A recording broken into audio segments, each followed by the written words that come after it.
चलिए हेडिंग डालिए chemical kinetics.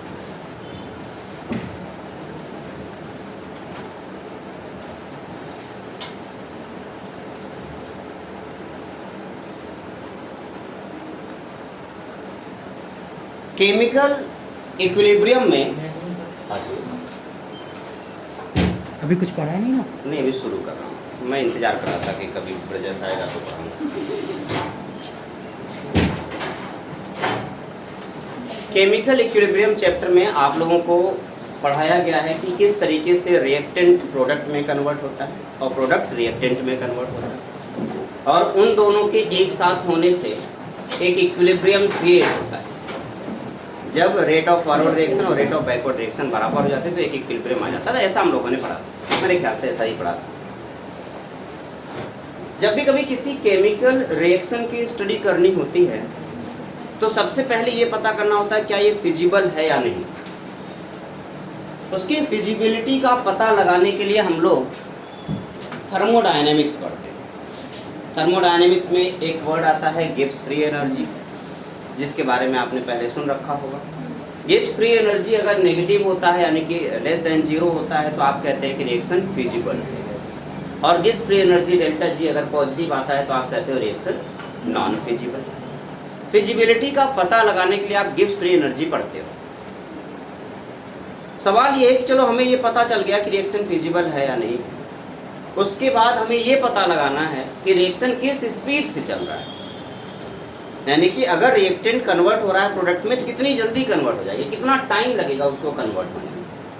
इस बात का पता लगाने के लिए हमें एक नया चैप्टर पढ़ना है जिसका नाम है केमिकल काइनेटिक्स।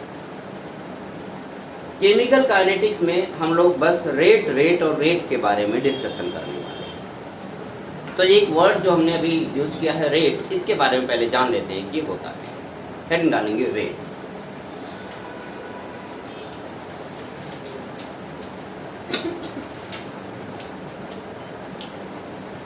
कोई मुझे बताएगा रेट क्या होता है? Change in any parameter with respect to time rate कहलाता है ना। लिखेंगे change in parameter with respect to time, change in parameter with respect to time called rate. जैसे अगर मैं आपको कहूं कि क्या आप वेलोसिटी का फॉर्मूला कोई बता सकता है? बताइए बेटा, क्या आप में से कोई वेलोसिटी का फॉर्मूला बता सकता है? आप कहेंगे सर हाँ बिल्कुल ds/dt, ये तो होता है वेलोसिटी। ds क्या है? Change in displacement with respect to time, velocity कहलाता है। तो क्या वेलोसिटी एक तरीके का रेट है या नहीं? कोई भी पैरामीटर जिसको टाइम के रिस्पेक्ट में आप देखोगे वो क्या कहलाएगा? रेट कहलाएगा। जैसे मैंने डिस्प्लेसमेंट को एक टाइम के रिस्पेक्ट में डिफरेंशिएट किया और आपने कहा वेलोसिटी आ गई। या अगर मैं कहूँ एक्सेलरेशन के बारे में बात करेंगे तो आप कहेंगे सर dv/dt, क्या ये भी एक तरीके का रेट है? अगर मैं जर्क की बात करूंगा तो आप कहेंगे da/dt, ये भी एक तरीके का रेट। रेट का मतलब होता है कोई भी पैरामीटर का चेंजमेंट टाइम के रिस्पेक्ट में क्या होगा, ये रेट कहलाता है। और हम लोगों ने रेट के बारे में जान लिया। लेकिन अभी हमें जो पढ़ना है, जो कि हम केमिस्ट्री पढ़ रहे हैं ना, तो केमिस्ट्री में हमें रेट ऑफ द रिएक्शन पढ़ना है। क्या पढ़ना है? Rate of reaction. तो आइए देखते हैं रेट ऑफ रिएक्शन क्या होता है।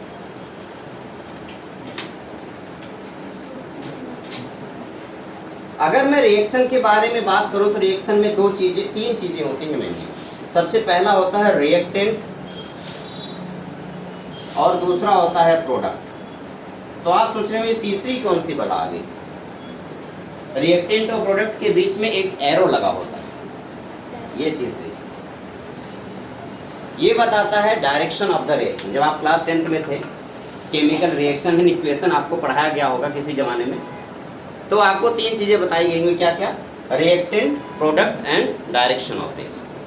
ये तीन चीजें मिलकर के किसी भी केमिकल रिएक्शन का इक्वेशन रिप्रेजेंट करती है। मैंने कहा इस रिएक्शन में एक जो मैंने इक्वेशन लिखी है, एक तरीके का ये रिएक्शन रिप्रेजेंट कर रहा है जिसमें रिएक्टेंट प्रोडक्ट में कन्वर्ट हो रहा है। अगर मुझे टाइम के रिस्पेक्ट में चेंजमेंट देखना होगा तो मैं क्या देखूंगा इसमें? बताइए, अगर मुझे टाइम के रिस्पेक्ट में कोई चेंज देखना होगा तो मैं क्या देखूंगा? मैं कहूंगा कि सर रिएक्टेंट का कॉन्सेंट्रेशन कम हो रहा होगा और प्रोडक्ट का कॉन्सेंट्रेशन बढ़ रहा होगा। तो मुझे बस बेसिकली यहाँ पे अगर रेट ऑफ रिएक्शन देखना है तो मुझे रिएक्टेंट का कॉन्सेंट्रेशन और प्रोडक्ट का कॉन्सेंट्रेशन देखना पड़ेगा। तो अगर आपसे पूछा जाए चलो रेट हमें जहाँ हमें समझ में आ गया, रेट ऑफ रिएक्शन क्या होता है, तो रेट ऑफ रिएक्शन बता सकते हो? Change in concentration of reactant और product with respect to time is known as rate of reaction. लिखिए, रेट ऑफ रिएक्शन में क्या लिखेंगे? Change in concentration, change in concentration with respect to time, change in concentration with respect to time. किसका किसका concentration? Of reactant और product.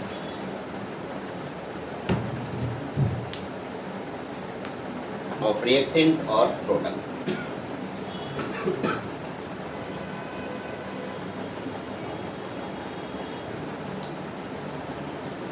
क्या पिछले chapter में आपको एक्टिव मासेस के बारे में डिस्कशन कराया गया था? तो मेरे ख्याल से आपको एक्टिव मासेस अच्छे से पता है कि क्या होता है ना?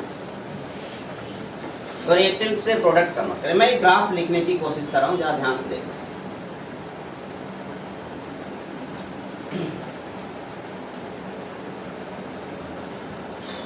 मैंने कहा कि एक हमारे पास रिएक्शन है A गिव्स B। A क्या है उसमें? रिएक्टेंट, तो B क्या है?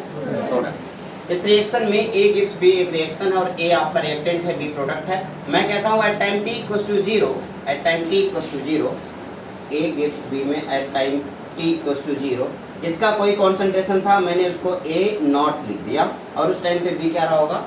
0।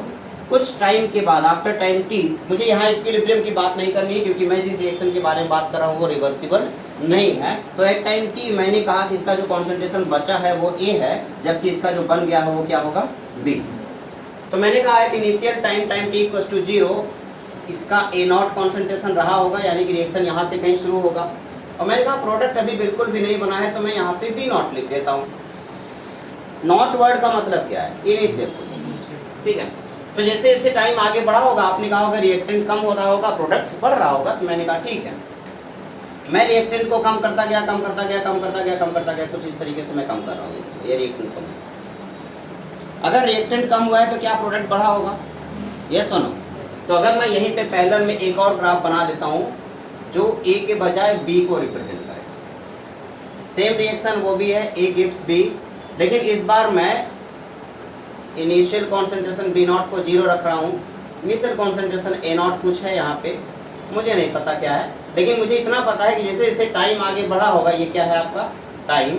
ये वाला एक्सिस आपका टाइम है, जबकि ये वाला एक्सिस आपका कॉन्सेंट्रेशन है, ये एक्सिस आपका कॉन्सेंट्रेशन। तो मैंने कहा जैसे जैसे टाइम आगे बढ़ा होगा, क्या B का कॉन्सेंट्रेशन बढ़ रहा होगा बेटा? ऐसा कुछ बढ़ा होगा? यस और नो? A का कॉन्सेंट्रेशन कॉन्टिन्यूसली कम हुआ होगा, B का कॉन्सेंट्रेशन कॉन्टिन्यूसली बढ़ रहा होगा। मुझे चेंजमेंट पता करना है एक पर्टिकुलर टाइम ड्यूरेशन में। मैंने कहा चलो यहाँ पे मेरे पास एक टाइम t1 है, जिस टाइम t1 पे जो कॉन्सेंट्रेशन होगा वो कॉन्सेंट्रेशन होगा A1, ये होगा। थोड़े टाइम के बाद जो t2 आया, उस टाइम t2 पर मैंने देखा कॉन्सेंट्रेशन क्या हो गया बेटा? A2। तो क्या मुझे कोई डेल्टा A के बारे में बता सकता है कि क्या होगा? Anyone? Delta A this is equals to, आप कहेंगे कि A2 माइनस A1, क्लियर है ना? आ जाइए, डेल्टा T बताओ क्या होगा? आप कहोगे T2 माइनस T1। यहाँ पे जल्दी से बताइए, सेम वही टाइम जब T1 था तो मैंने इसका ग्राफ देखा, कुछ इस तरीके से लगा हुआ नजर आ रहा था। मैंने कहा ये है आपका क्या होगा बेटा? B1। मैं यहाँ पे B दिखा रहा हूँ। और कुछ टाइम के बाद जब टाइम आया T2 तो मुझे यहाँ पे जो ग्राफ दिखा, वो जो कॉन्सेंट्रेशन दिखा वो है B2। तो यहाँ पे जल्दी से मुझे बताइए कि यहाँ पे डेल्टा B की वैल्यू अगर मैं कैलकुलेट करना चाह रहा हूँ तो मुझे क्या मिलेगा? आप कहेंगे कि सर B2 माइनस B1, यही तो मिलेगा, यस सुनो। और डेल्टा T तो अभी भी वही है, क्या? T2 minus T1। अभी मैंने आपको एक वर्ड यहाँ पे बताया था कि रेट क्या होता है। रेट यानी कि change in parameter with respect to time. तो यहाँ पे जो रेट लिखूंगा मैं, तो रेट क्या लिखूंगा जल्दी बताओ? आप कहेंगे सर रेट लिखोगे डेल्टा ए यानी कि change in concentration of A divided by क्या लिखूं डेल्टा टी, कितने टाइम में कितना ई चेंज हुआ है, बस वही लिखना है। लेकिन एक प्रॉब्लम आ गई। क्या प्रॉब्लम आ रही है? आप देख रहे हो A2 की वैल्यू A1 से कम है। अगर A2 की वैल्यू A1 से कम है, मैं यहाँ पे लिख देता हूँ A2 minus A1 divided by T2 minus T1। तो आपसे अगर ये कहा जाए कि A2 की जो वैल्यू है लेस देन A1 है, तो मुझे बताइए कि इस केस में डेल्टा ए की जो वैल्यू होगी वो नेगेटिव आएगी या पॉजिटिव आएगी? आप कहेंगे डेल्टा ए की जो वैल्यू आ रही है नेगेटिव। लेकिन मैं कहूँ कि मैं -2 किलोमीटर पर आवर की स्पीड से चल रहा हूँ, क्या मतलब है इसका? क्या मैं -2 किलोमीटर पर आवर की स्पीड से चल सकता हूँ? स्पीड नेगेटिव होती है क्या? बस डायरेक्शन अलग हो सकता है। तो चूंकि हमारा जो रेट यहाँ पे नेगेटिव आ रहा है, उस नेगेटिव रेट को हमें पॉजिटिव रखना है, तो उसके लिए हमारे पास एक ही ऑप्शन है, क्या कि जो भी नेगेटिव यहाँ पे आ रहा है अगर उसे -1 से अपनी तरफ से मल्टीप्लाई कर दें तो किस में कन्वर्ट हो जाएगा? पॉजिटिव में कन्वर्ट हो जाएगा। तो इस केस में जब मैं रेट लिखने की कोशिश कर रहा हूँगा तो जो रेट आएगा बेटा, जो रेट आएगा, राइट नहीं, जो रेट आएगा वो आ जाएगा minus delta A divided by delta T. बात समझ में आ गई ना? मैंने माइनस क्यों लगाया? क्योंकि मुझे पता है कि रेट कभी नेगेटिव नहीं होता, और मैं यहाँ पे जो कैलकुलेशन होके आ रहा है इसमें रेट नेगेटिव आ रहा है, उस नेगेटिव को पॉजिटिव करने के लिए मैंने अपनी तरफ से एक माइनस लगा दिया। अपनी तरफ से मैं कुछ भी कर सकता हूँ ना, मैं टीचर हूँ। तो इधर देख लेते हैं। अगर मैंने यहाँ पे कहा कि सर अगर मैं यहाँ पे रेट लिखने की कोशिश करूंगा तो आप रेट लिखोगे this is equal to delta B divided by delta T, यानी कि आप कह सकते हो कि मैं ऐसा लिख सकता हूँ कि B2 minus B1 divided by T2 minus T1। लिख सकते हो या नहीं? बड़े आराम से लिख सकते हो। तो अगर यहाँ पे आपने ये लिखा है तो rate this equal to delta B upon delta T, यानी कि B2 minus B1 upon T2 minus T1। तो आप जल्दी से मुझे बताओ कि B2 की वैल्यू क्या B1 से बड़ी है या छोटी? बड़ी है। इसका मतलब डेल्टा बी की जो वैल्यू आएगी वो पॉजिटिव होगी या नेगेटिव? पॉजिटिव। और अगर डेल्टा बी की वैल्यू पॉजिटिव है तो क्या मैं रेट को as it is positive sign के साथ लिख दूं? क्या होगा? Rate this is equal to plus delta B divided by delta B. अब एक और बात, अगर मैं आपसे कहूं कि भैया जिस टाइम ड्यूरेशन में ए कम हुआ है उसी टाइम ड्यूरेशन में तो बी बढ़ा है, तो जितना ए कम हुआ है उतना बी भी तो बढ़ा है। तो एक जिस रेट से ए कम हो रहा होगा क्या उसी रेट से बी बढ़ रहा होगा? क्या दोनों रेट बराबर होंगे? यस और नो? और अगर दोनों रेट बराबर होंगे, ये दोनों रेट बराबर होंगे, तो फाइनल इस इक्वेशन का मैं रेट लिख सकता हूँ। जल्दी बताओ इस इक्वेशन का फाइनल रेट क्या लिखूं? Rate this is equal to, जल्दी बताओ बेटा, minus delta A by delta T, this is also equal to delta B by delta T. क्या मैंने ये जो लिखा है ये गलत लिखा या सही लिखा? इन्हें तो दिख ही नहीं रहा, कहाँ लिखा? देख लेता हूँ।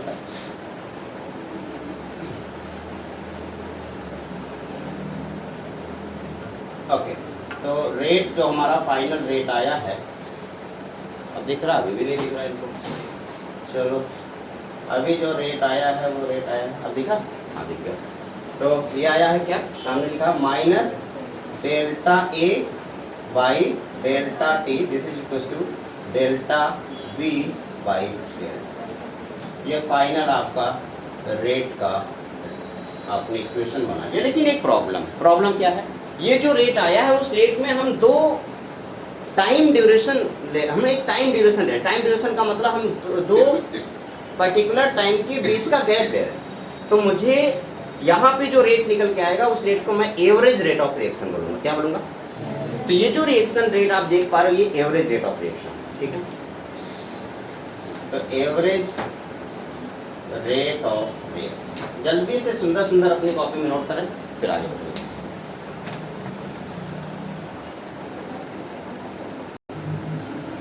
तो मैंने आपसे ये पूछा, जैसे मैं अगर आपसे ये कहूँ कि मैं बाइक से जा रहा हूँ, सोचने में क्या जाता है? कौन सा पैसा लगा? मैं बाइक से जा रहा हूँ, बंगाली स्ट्रीट पे मेरी बाइक की स्पीड 40 किलोमीटर पर आवर, और मैं ऐसे रास्ते से होते हुए गया, यहाँ पे जो सामने पुलिया है उससे घूमते घूमते फिर आगे बढ़ा और घूम करके वापस यहाँ आ गया। लेकिन यहाँ से लेकर के आगे बढ़ करके वो जो ओवरब्रिज है वहाँ तक, वहाँ पे एग्जैक्टली मेरी बाइक की स्पीड जो थी वो 60 किलोमीटर पर आवर। मैं कहूँ रास्ते में एक दुकान पड़ती है, उस दुकान के सामने मेरी स्पीड कितनी, तो आप कहोगे, आप क्या कहोगे? 60 कितना कहोगे बताओ? यहाँ पे मेरी स्पीड 40 थी, ओवरब्रिज पे मेरी स्पीड 60 थी, जो रास्ते में बियर शॉप है वहाँ पे मेरी स्पीड कितनी थी? बियर शॉप का? हाँ, मैंने एक बियर शॉप, तो वहाँ पे मेरी स्पीड कितनी थी? बताओ बताओ, आप फिजिक्स के स्टूडेंट हो, आपको अच्छे से पता है। टाइम बता दूँ? क्या ही फर्क पड़ता है, आप कहोगे एवरेज निकाल लेते हैं ना भैया। 2 पॉइंट के बीच में अगर हमें स्पीड देखनी होती है तो यहाँ पे मेरी स्पीड 40 थी, यहाँ पे मेरी स्पीड 60 थी, इसके बीच में कहीं पे अपनी स्पीड पूछता तो आप क्या बताते? एवरेज स्पीड कितनी होती? 60 + 40 डिवाइडेड बाई 2, यानी कि 50 किलोमीटर पर आवर।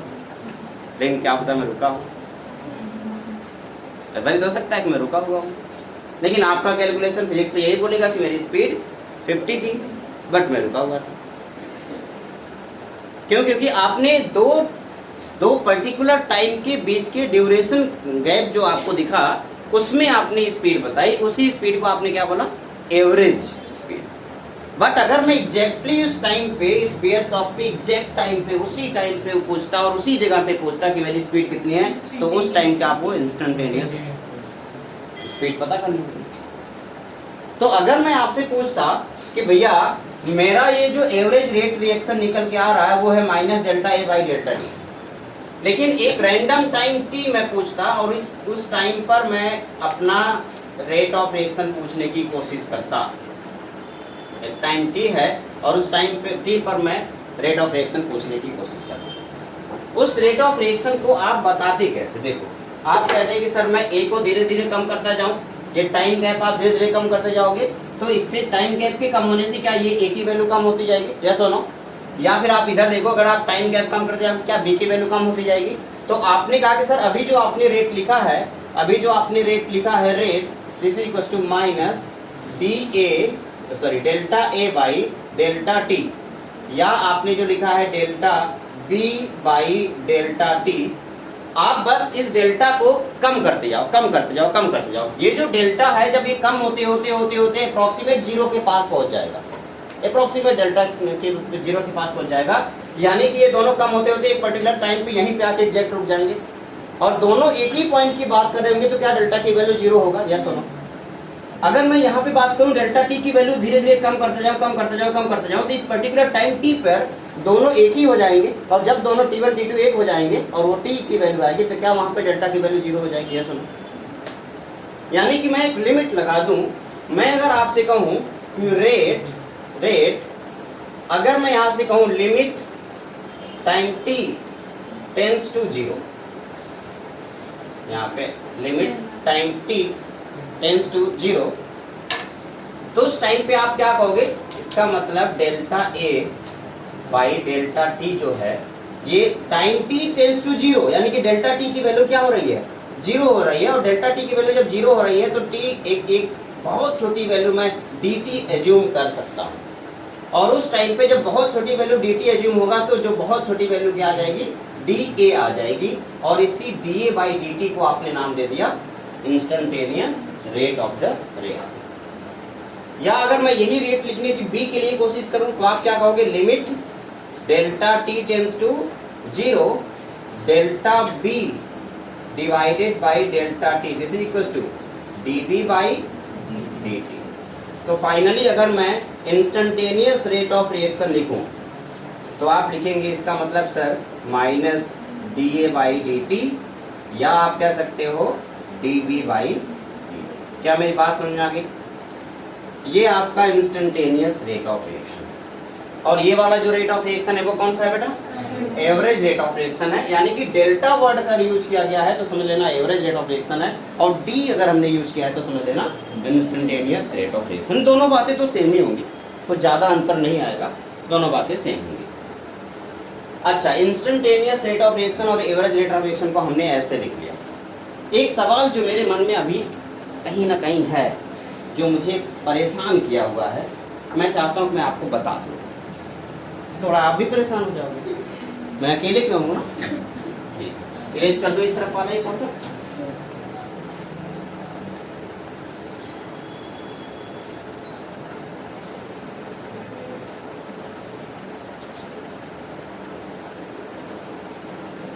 मैंने कहा अगर मैं एक रिएक्शन लेता हूँ, एक जनरल सा रिएक्शन,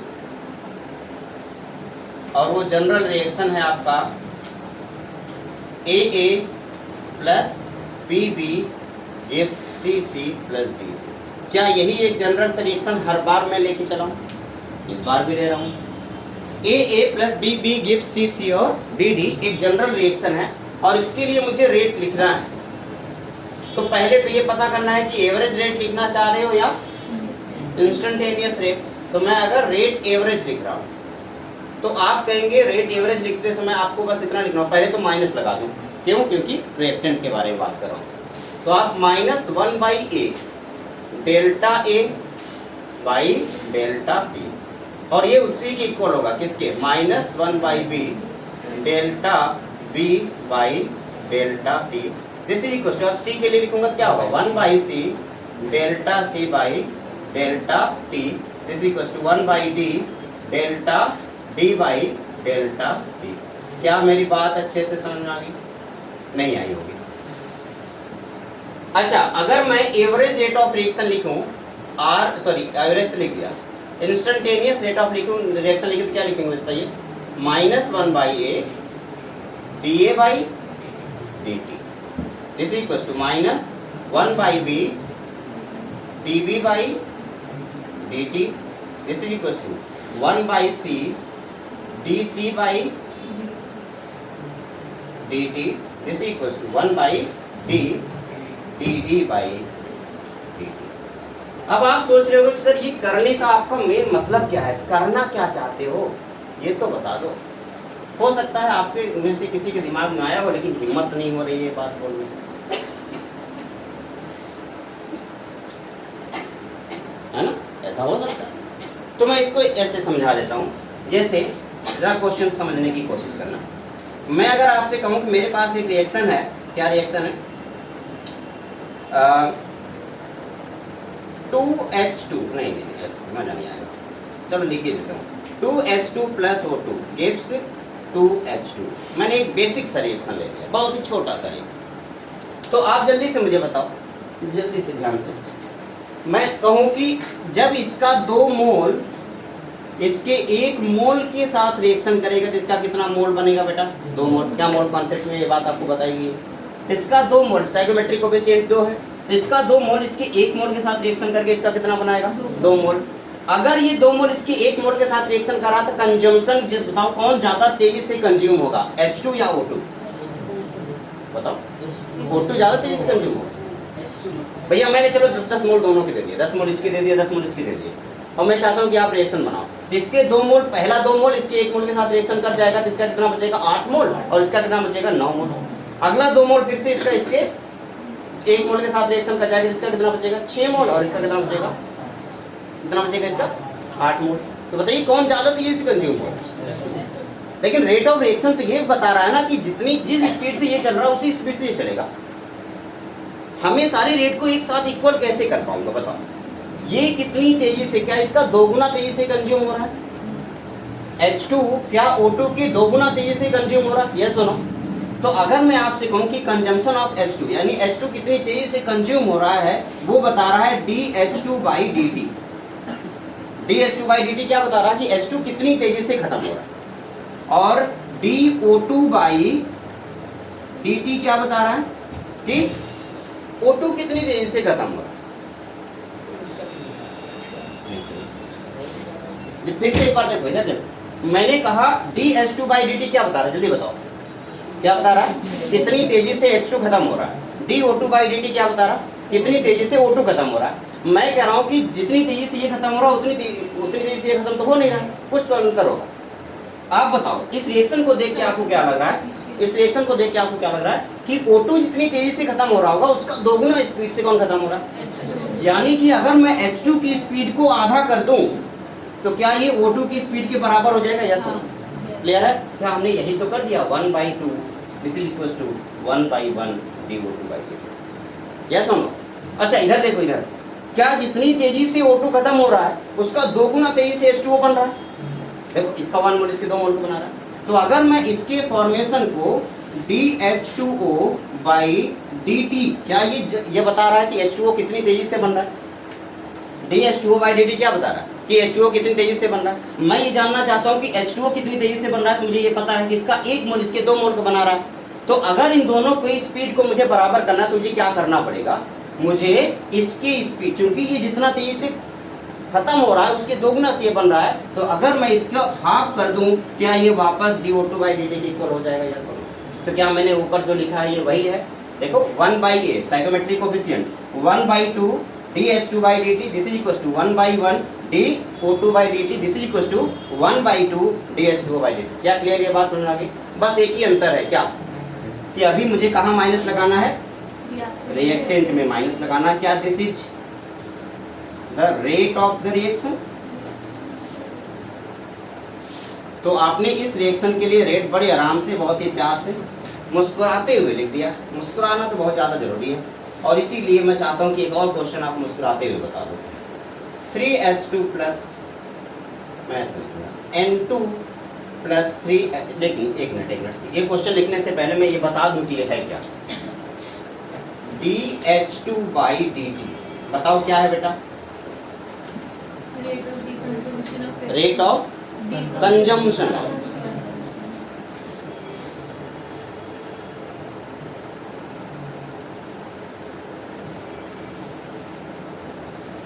क्या इसी तरीके से dO2/, आप रेट ऑफ कंजम्पशन के बजाय हो सकता है किसी बुक ने रेट ऑफ डिसअपीयरेंस लिखा हो। क्या लिखा हो?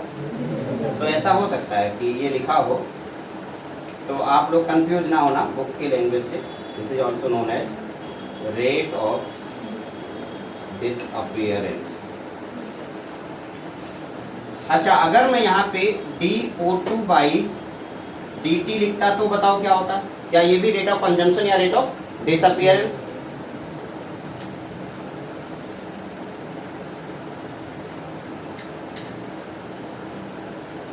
लेकिन अगर मैं dH2O/dt लिखता, आप बताओ क्या लिखा होगा? Rate of formation of H2O या rate of appearance of H2O?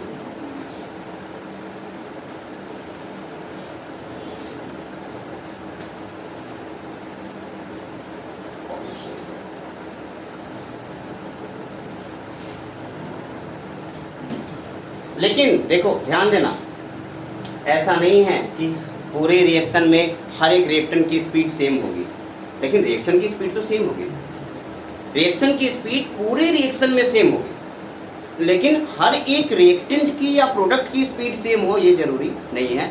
हमें रेट ऑफ रिएक्शन चाहिए तो मुझे हर एक रिएक्टेंट और हर एक प्रोडक्ट की स्पीड को सेम बनाना पड़ेगा। उसके लिए अपनी तरफ से हम स्टोइकोमेट्रिक कोएफिशिएंट को डिवाइड कर देंगे।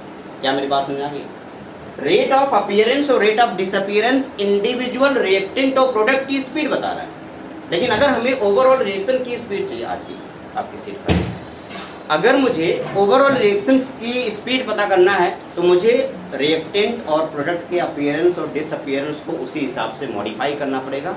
और हमने एक रूल बनाया कि हर एक अपीयरेंस या डिसअपीयरेंस को उसके स्टोइकोमेट्रिक कोएफिशिएंट से डिवाइड करने पे वो रेट ऑफ रिएक्शन के इक्वल आ जाता है। क्या ये बात समझ आ गई? जल्दी से इसको अपनी कॉपी में। तो सवाल लिखेंगे, ये एम्स 2009 का क्वेश्चन है। ऐसे कैसे for the reaction N2 + 3H2,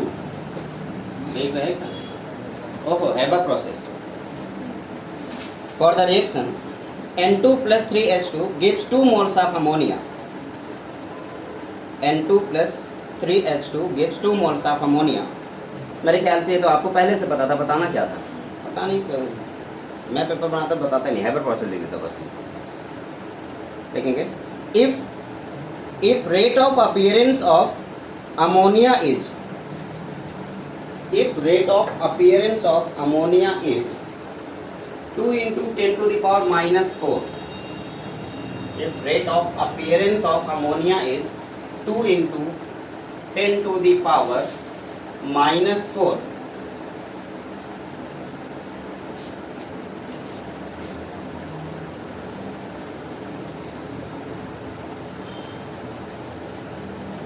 then what is the value of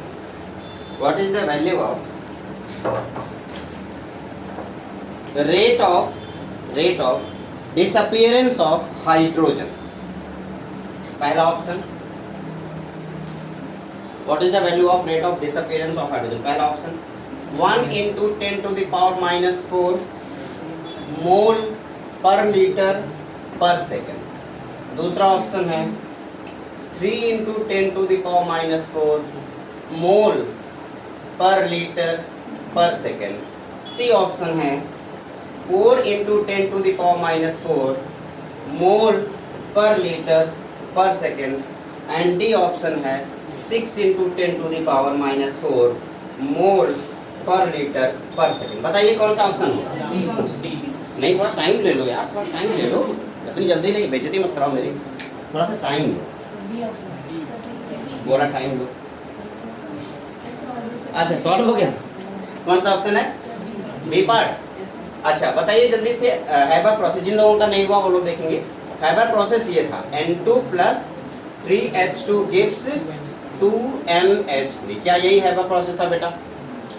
अगर मैं इसमें रेट लिखने की कोशिश करूंगा तो क्या लिखूंगा? माइनस DN2, यही ना, by DT, this is equal to, बताओ, minus 1/3 DH2 by DT, this is equal to, क्या लिखूं? सृजनी बताएगी क्या लिखूं, आगे बताओ। माइनस 1/, सोच के बताओ, अंशिका बताएगी, चलो क्या लिखूं आगे? माइनस 1/2, आगे DNH3 बाई DT, क्या ये सही है? कितने लोग कह रहे हैं ये गलत है? इतने सारे लोग तुम्हारे अपोज में हैं। अब तो माननी पड़ी, क्या अगर तुम्हारी फ्रेंड कह रही है गलत है, बताओ बताओ क्या? प्लस आएगा यहाँ, क्योंकि ये क्या है? प्रोडक्ट हमेशा प्लस में रहता है और रिएक्टेंट हमेशा माइनस में। अब ये वाला रिएक्शन है, अब आपको इसमें क्या दिया हुआ बताओ? Rate of appearance of ammonia दिया है, यानी कि DNH3 बाई DT की वैल्यू कितनी दी है बेटा? 2 into 10 to the power minus 4 मोल पर लीटर पर सेकंड, ये दिया हुआ। और आपसे क्या पूछ रहा है? क्या पूछ रहा है? ये वैल्यू पूछ रहा है, यही ना, और आपसे पूछ रहा है DH2 बाई DT की वैल्यू क्या होगी। तो आप बताओ क्या इन दोनों को एक साथ कंबाइन कर सकते हो? यस और नो, है ना? ओके, अब चूंकि rate of disappearance of H2 पूछ रहा है, यानी कि माइनस इसके साथ ही चला जाएगा, तो आपसे पूछ रहा है माइनस DH2 बाई DT की वैल्यू क्या होगी। तो आइए जल्दी से बताइए, इधर देखो और बताओ, माइनस DH2 बाई DT की जो वैल्यू होगी, क्या ये 3 इस तरफ आ जाएगा? This is equal to 3/2 into DNH3 by DT। क्या ये समझ में आ गया सबके? अब हमने कहा कि 3/2, इसकी वैल्यू कितनी ऑलरेडी दी हुई है? कितनी दी रखी बेटा? 2 into 10 to the power minus 4 मोल पर लीटर पर सेकेंड। 2 ने 2 को मार दिया, 3 into 10 to the power minus 4 मोल पर लीटर पर सेकेंड। क्या ये क्वेश्चन आ गया समझ में? आंसर कौन सा होगा? B part. देखो कितने टैलेंटेड हो यार तुम लोग, कितने ज़्यादा टैलेंटेड हो। तो जिन लोगों का नहीं हुआ था वो नोट कर लेंगे, और जिनका हो गया उनके लिए तो अच्छी बात है। लेकिन AIPMT 2009 in the reaction BrO3 minus, एक रिएक्शन है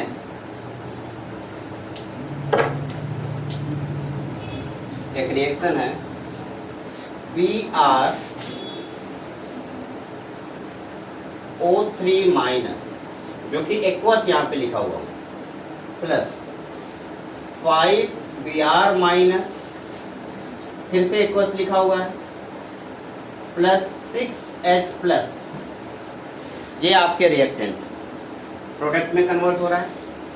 प्रोडक्ट क्या है 3Br2, आगे यहाँ पे इन्होंने लिक्विड लिख दिया है प्लस 3H2O, 3H2O फिर से इन्होंने लिक्विड, ये उन्होंने रिएक्शन लिखा। अब लिखा उन्होंने the rate of appearance of Br2, rate of appearance of Br2 is related to the rate of disappearance of bromide. Stand को क्या हो गया? पीछे से ये लाया ना, नहीं नहीं लाया, पैर काट दूंगा।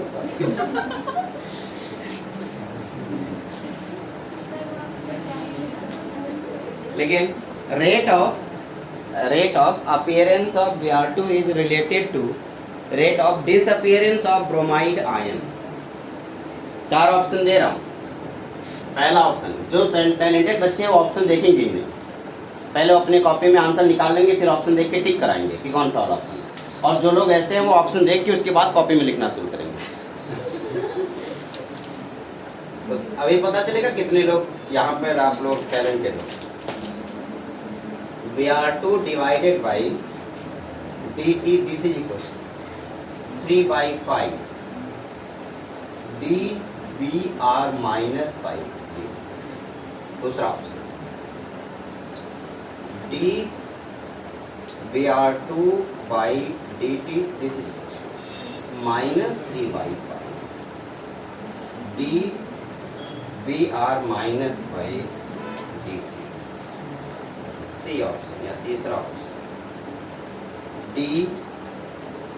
dBr2 by dt equals to minus 5/3 dBr minus by dt, and D option dBr2 by dt equals to 5/3 dBr minus। कौन सा ऑप्शन होगा? डी फॉर बॉय, पक्का? कितने लोगों का ऑप्शन बी आ गया? जरा हाथ खड़ा करें। हमारा नहीं है? क्यों क्यों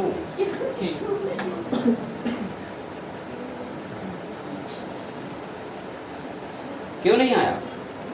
आखिर क्यों भाई, क्यों बताओ?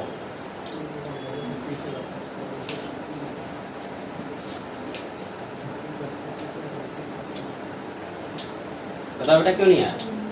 कितने लोगों का नहीं आया? हाथ खड़ा करें जिनका नहीं आया। अब देखो कोई नहीं, एक बस। अभी सबकी कॉपी चेक करूंगा, बता दो।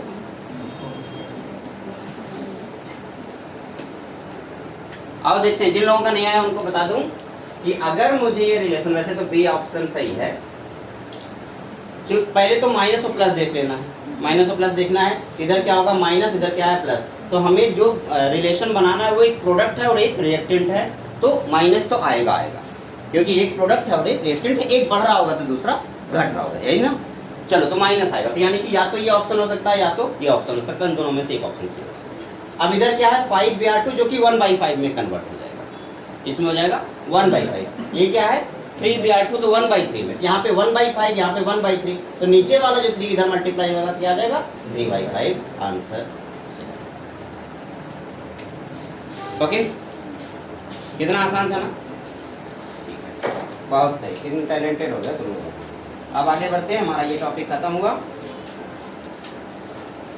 अब हेडिंग डालेंगे factor affecting rate of reaction. तो अभी आपको ये पता चल गया कि किसी भी रिएक्शन को देख करके हम कैसे उसका रेट निकालें। अब सवाल ये है कि इस रेट ऑफ रिएक्शन पे कौन कौन सा फैक्टर है जो इफेक्ट डाल सकता है।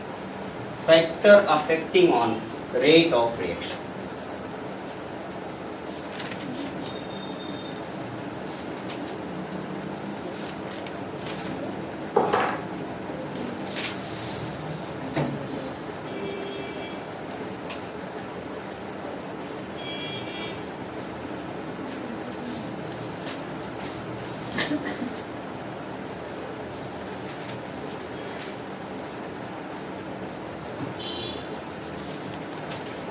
रिएक्शन के रेट पे कौन कौन से फैक्टर इफेक्ट डाल सकते हैं लिखेंगे।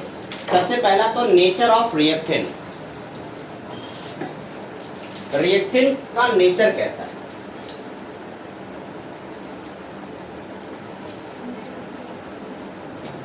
सबसे पहला फैक्टर जो होगा वो इफेक्ट आएगा। दूसरा है कॉन्सेंट्रेशन और प्रोडक्ट ऑफ रिएक्शन, या कॉन्सेंट्रेशन और प्रेशर। अगर वो लिक्विड फॉर्म में एक्वस फॉर्म में तो उसका कॉन्सेंट्रेशन, और अगर ये लिक्विड एक्वस में नहीं है बल्कि गैसेस में है तो क्या होगा, प्रेशर। तो कॉन्सेंट्रेशन और प्रेशर ऑफ द रिएक्टेंट्स।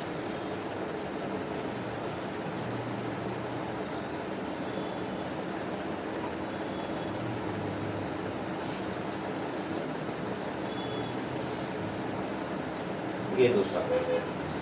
तीसरा जो फैक्टर होगा, अच्छा ये एक मिनट, ये जो इफेक्ट है इसका डायरेक्टली होगा या इनवर्सली, क्या लगता है?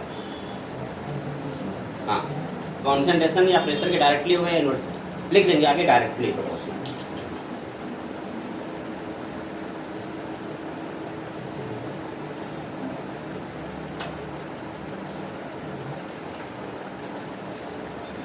फिर है दूसरा, नेक्स्ट है तीसरा पॉइंट है सरफेस एरिया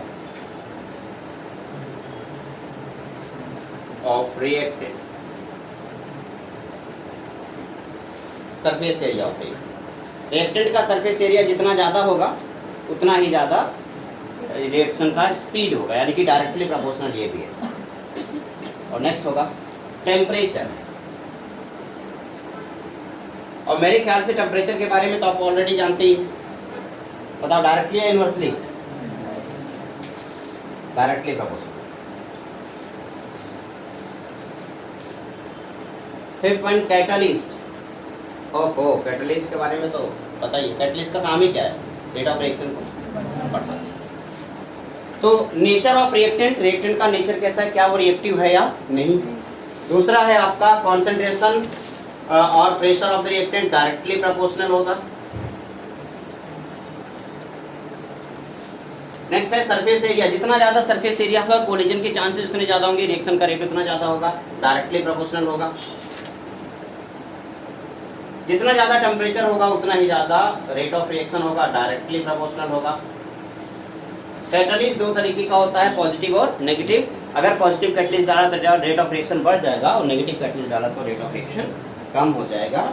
ये रहा वो पॉइंट्स जो इस रेट ऑफ रिएक्शन पे इफेक्ट डाल सकता है। हाँ, एक्जोथर्मिक और एंडोथर्मिक के बारे में हम डिस्कशन करेंगे कि अगर एक्जोथर्मिक होगा तो रेट क्या हो जाएगा भाई। एक्जोथर्मिक के केस में रेट ऑफ रिएक्शन कम हो जाएगा और एंडोथर्मिक के केस में रेट ऑफ रिएक्शन बढ़ जाएगा। इसके बारे में हम बाद में डिस्कशन करेंगे। जनरली टेम्परेचर के डायरेक्टली प्रोपोर्शनल होता है रिएक्शन का जो रेट। आगे बढ़ेंगे और अब हमारा इस चैप्टर का सेकंड टॉपिक स्टार्ट होता है। अभी तक हम लोगों ने सिर्फ और सिर्फ किसके बारे में डिस्कशन किया है, रेट ऑफ द रिएक्शन के बारे में। बेटा ऐसे चला दोगे क्या थोड़ी देर के लिए, ज़्यादा नहीं। पंखा बंद करो, चलो थोड़ी देर चला था, 5 मिनट उसके बंद कर देना। जब उसका कंप्रेसर ऑन हो बंद कर देना। 3 मिनट लगता है ना कंप्रेसर को ऑन होने में, थोड़ा फील होगा ना कि एसी चल रही है। ठंड लग पंखे के नीचे बैठी है तो वही तो फैन ऑफ कर दो। फैन ऑफ कर जैसी आती आ गया। तो हेडिंग डालेंगे रेट लॉ।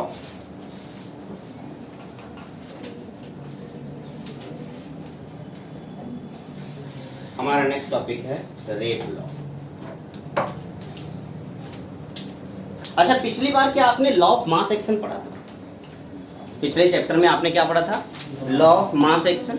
क्या था लॉ ऑफ मास एक्शन? अगर किसी को याद हो तो बता दो। चलो, रेट ऑफ द रिएक्शन हम लोग कैलकुलेट करते थे। कॉन्सेंट्रेशन ऑफ रिएक्टेंट होता था ना, concentration of A to the power A, concentration of B to the power B।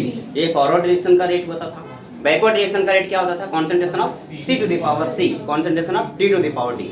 इन दोनों को कंपेयर कर देते थे इक्विलिब्रियम पे, देखिए इक्विलिब्रियम कांस्टेंट K की वैल्यू आ जाती थी जो होता था concentration of C to the power C, concentration of D to the power D, concentration of A to the power A, concentration of B to the power B. यही concentration partial pressure में convert हो जाता था अगर gas होता है। Gaseous phase में। क्या ये बात क्लियर है? यहाँ पे रेट लॉ में भी अप्रोक्सीमेटली चीजें सेम ही होंगी, बट थोड़ा सा अंतर है। क्या कि यहाँ पे जो पावर चढ़ रही है ना, वो स्टाइकियोमेट्रिक कोफिशिएंट की इक्वल हो भी सकती है और नहीं भी हो सकती है। लिखेंगे रेट लॉ, लिखिए द रेट लॉ और रेट, लिखिए द रेट लॉ और rate equation, it is also called rate equation. The rate law और rate equation is a mathematical expression, is a mathematical expression representing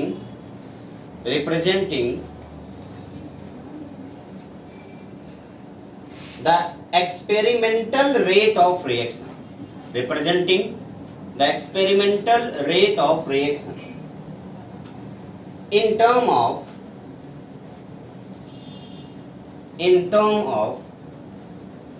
concentration of reacting species,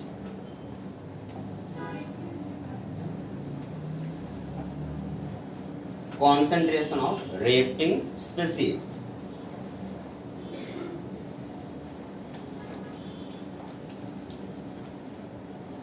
concentration of reacting species that influence the rate of reaction, that influence the rate of reaction.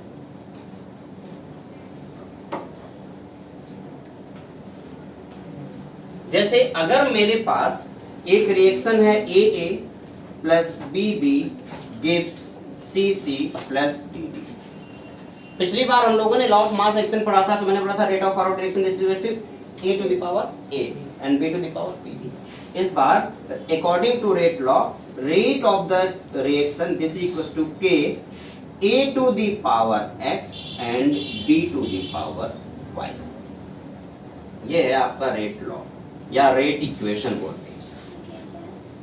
K rate constant और A to the power X and B to the power Y। ठीक है, क्या बता X और Y के सब बताओ, सबर रखो, एक एक करके बताऊंगा। Where K is the rate equation, rate constant, X and Y, where X is the order of reaction with respect to A and Y is the order of reaction with respect to B। अगर X plus Y की बात किया जाए तो क्या होगा?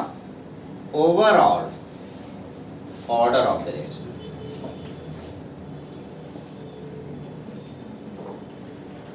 अब एक नया वर्ड सामने आया कि आखिर ये ऑर्डर ऑफ द रिएक्शन क्या होता है। सब्र रखो, बताऊंगा। लेकिन इससे पहले कि मैं ऑर्डर ऑफ द रिएक्शन बताऊं, मैं आपको बता दूं कि हो सकता है आपके दिमाग में पिछली वाली चीजें याद आ रही हो और आपने कहा कि A to the power A and B to the power B क्यों हो नहीं रहा है, तो उसका भी कुछ रीजन है। मैं यहाँ पे लिख दे रहा हूँ X में or may not be equal to A and इसी तरीके से Y may or may not be equal to B। X equal हो भी सकता है और नहीं भी हो सकता है A के, और Y B के इक्वल हो भी सकता है और नहीं भी हो सकता है। अब आपके दिमाग में क्वेश्चन आएगा कि आखिर कब A और B के इक्वल होगा और कब नहीं। याद रखिए, अगर रिएक्शन एलिमेंट्री है, एलिमेंट्री का मतलब एक सिंगल स्टेप में प्रोसीड हो जा रही है, तब X A के इक्वल होगा और Y B के इक्वल होगा। लेकिन अगर रिएक्शन सिंगल स्टेप में प्रोसीड नहीं हो रही है, कई स्टेप यूज कर रही है, उस टाइम A X के इक्वल नहीं होगा और B Y के इक्वल। ठीक है, अब आप सोच रहे हो एक सिंगल स्टेप का क्या मतलब हुआ, एलिमेंट्री रिएक्शन का क्या मतलब हुआ। बहुत सारे रिएक्शन ऐसे होते हैं जो एक ही बार में कंप्लीट हो जाते हैं, लेकिन बहुत सारे रिएक्शन होते हैं जो पहले इंटरमीडिएट बनाते हैं उसके बाद प्रोडक्ट बनाते हैं, तो कई स्टेप में कंप्लीट होते हैं। तो यहाँ पे दो टाइप के रिएक्शन होते हैं। फॉर, मैं यहाँ पे लिख दे रहा हूँ, for elementary reaction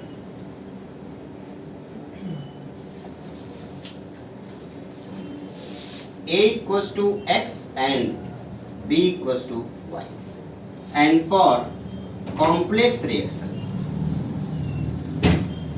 A does not equals to X and B does not equals to Y. Complex reaction और एलिमेंट्री रिएक्शन में, एलिमेंट्री रिएक्शन के लिए तो A X के इक्वल होगा और B Y के इक्वल होगा, बट कॉम्प्लेक्स रिएक्शन के लिए ऐसा नहीं। क्या होता है एलिमेंट्री या कॉम्प्लेक्स, इसके बारे में हम बाद में डिस्कस करेंगे। एक सवाल जरूर आ रहा होगा आपके दिमाग में, और वो है कि ये के क्या है। अच्छा, वो तो रेट कांस्टेंट है। हेडिंग डालेंगे रेट कांस्टेंट।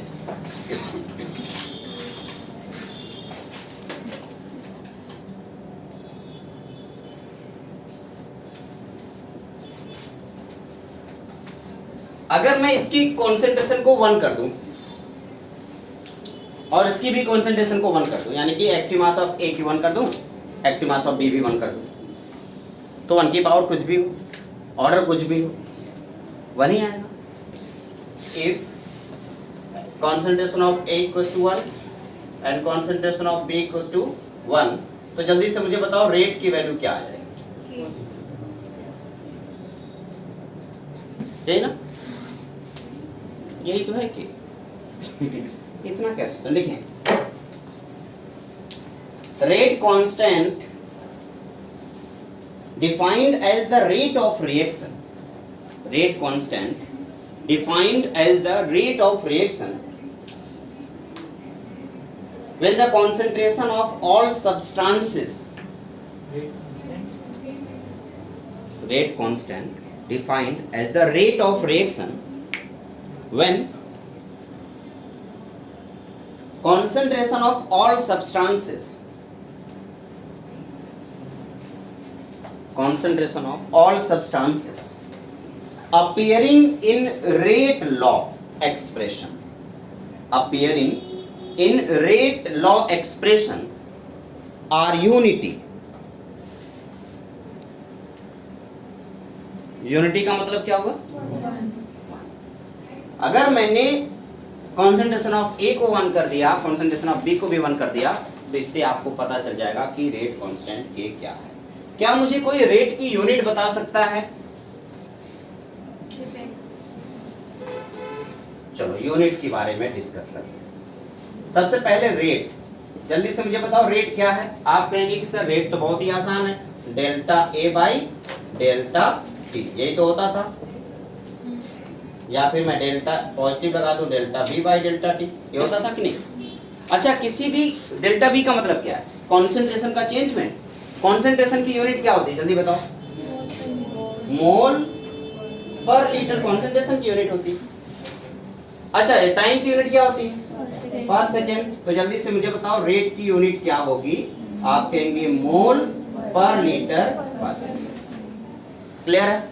अच्छा, रेट पता चल गया तो क्या रेट कांस्टेंट की भी यूनिट हमें पता चल जाएगी? क्या रेट कांस्टेंट की यूनिट हमें पता चल जाएगी? यस और नो? रेट से क्या रेट कांस्टेंट की यूनिट पता कर सकते हो? नहीं कर सकते हो। कर सकते हो लेकिन थोड़ी देर के बाद कर पाओगे ना, अभी तो बच्चे हो, थोड़ी देर में बड़े हो जाओगे फिर करने लगोगे। फिलहाल के लिए अभी हम रेट कांस्टेंट की यूनिट के बारे में डिस्कशन नहीं कर रहे हैं। अच्छा, कर ही लेते यार, बाद में रोने लगोगे तुम लोग। रेट कांस्टेंट, अगर मुझे रेट कांस्टेंट की वैल्यू चाहिए तो मुझे पहले तो एक रिएक्शन, मैं एक सिंपल सा रिएक्शन लिखूंगा ए गिव्स बी, और इसके लिए रेट एक्सप्रेशन लिखूंगा। तो रेट एक्सप्रेशन हो गया concentration of A to the k, concentration of A to the power n. अब रेट की वैल्यू मैंने यहाँ पे जो रेट एक्सप्रेशन अपने मन से लगाया है वो है rate equals to K concentration of A to the power N. तो जल्दी से मुझे बताओ concentration of A to the power N जो मैंने लिखा वहां पे के क्या है? के क्या है बेटा? क्या ये इरेज कर दूं? ठीक है, तो ये जो के है वो आपका रेट कांस्टेंट है और रेट की वैल्यू आपके सामने लिखी हुई है। तो यहां से जल्दी से के की वैल्यू निकालो और बताओ मुझे क्या आएगा। के इक्वल्स टू के क्या आ रहा है बताइए? आप कहेंगे rate divided by A to the power, क्या यही होगा? कोई दिक्कत है? अच्छा, रेट की यूनिट बताओ क्या होती है? सामने लिखा हुआ मोल पर लीटर पर सेकेंड। अच्छा, कॉन्सेंट्रेशन की यूनिट क्या होती है? मोल पर लीटर, और उसकी पावर क्या कर दो? Where n is the order of reaction, where n is the order of reaction, n आपका ऑर्डर ऑफ रिएक्शन है, और उस n की मदद से हमने यहाँ पे ये कैलकुलेशन कर ली। अब मैं यहाँ पे लिखूंगा n क्या है? ऑर्डर ऑफ रिएक्शन n, और यहाँ पे लिखूंगा यूनिट ऑफ की, पहले जीरो लिखते हैं। ये n की वैल्यू अगर मैं जीरो डालूंगा तो बताओ इसकी पावर जीरो का मतलब ये पूरी वैल्यू, तो बताओ यूनिट ऑफ रेट कांस्टेंट क्या हो जाएगा? मोल पर लीटर पर सेकंड, यही होगा। अगर मैंने इस पूरी की वैल्यू 1 होगी ना, इसकी वैल्यू n की वैल्यू जीरो डाला, ये पूरी वैल्यू क्या आ गई? 1, तो आ गया मोल पर लीटर। 1 डालता हूं तो 1 डालूंगा तो मैं यहाँ पे रफ कैलकुलेशन कर लेता हूँ। मोल पर लीटर पर सेकेंड डिवाइडेड बाई इसकी वैल्यू 1 है तो क्या आ जाएगा? मोल पर लीटर। मोल ने मोल को मार दिया, लीटर ने लीटर को मार दिया, बचा क्या? पर सेकेंड। आपने कहा सर पर सेकेंड, मैंने कहा ठीक है। 2 के लिए बताओ, 2 के लिए मैंने कहा यानी कि मोल स्क्वायर लीटर की पावर -2, तो मोल ने मोल की पावर को मारा इस बार, तो क्या बच गया यहाँ पे? मोल, और लीटर ने लीटर की पावर को मारा, क्या बच गया? लीटर इनवर्स, तो आ जाएगा मोल की पावर -1, लीटर क्या हो जाएगा? 1, और पर सेकेंड, क्या ये होगा? क्लियर है ना? तो आप कहेंगे कि सर पर मोल क्या हो जाएगा? पर मोल लीटर पर सेकेंड। 2 के लिए हो गया। अच्छा, 3 के केस में, 3 के केस में बताओ, ये जब ऊपर जाएगा तो एक पावर बढ़ जाएगी, ये भी पावर बढ़ जाएगी, क्या हो जाएगा? मोल की पावर -2, लीटर की पावर 2, और पर सेकेंड। क्या समझ में आ रहा है कुछ? थोड़ा बहुत, ज्यादा नहीं, थोड़ा बहुत आ रहा है, ठीक है, बस थोड़ा ही जानने की जरूरत है। मैं कह रहा हूं n को ऊपर ले आओ। चलो, अगर मैं n को ऊपर ले जाता तो जल्दी से मुझे बताओ ऊपर क्या था बेटा? मोल की पावर 1, और ये जब ऊपर जाता तो किसकी वैल्यू क्या होगी? मोल की पावर -n, है ना? अच्छा, ऊपर था लीटर की पावर -1, ये जो लीटर ऊपर जाता तो क्या हो जाता? लीटर की पावर +n, और पर सेकेंड तो है ही। जरा इसको कैलकुलेट कर पाओगे क्या? मोल की power 1 - n, litre to the power n - 1, और पर सेकेंड। अगर मैं ऑर्डर n दूं, nth ऑर्डर होगा तो उसकी यूनिट क्या आ जाएगी? जल्दी बताओ। Mole to the power 1 - n, litre to the power n - 1, और per second. This is the unit of rate constant. बहुत सारे क्वेश्चन ऐसे बेवकूफ बनाने के लिए आपको दिए जाएंगे जिसमें आपको अगर यूनिट पता है ना तो उस यूनिट से ही आप किसी भी क्वेश्चन के ऑर्डर को बड़े प्यार से कैलकुलेट करें। क्वेश्चन बहुत बड़ा दिया होगा, क्वेश्चन बहुत बड़ा सा दिया होगा, आपको के की वैल्यू दी होगी और आपको कैलकुलेट करके ऑर्डर निकालना होगा एन की वैल्यू, लेकिन के की यूनिट अगर आपको पता है तो उस यूनिट को देख करके आप कैलकुलेट करें, तुरंत आप आंसर निकालोगे कि कौन सा ऑर्डर होगा। ऑर्डर क्या होता है, कैसे होता है, कैसे कैलकुलेट करते हैं, इसके बारे में हम डिस्कशन करेंगे। सब्र रखो और नोट करो। ये रफ कैलकुलेशन है, इसको नोट नहीं करना है।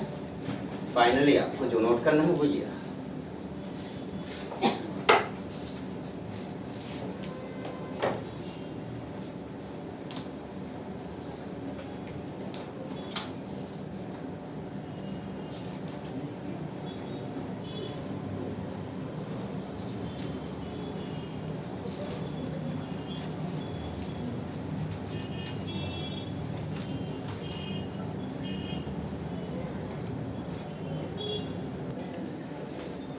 चलिए हेडिंग डालिए, characteristics of rate constant.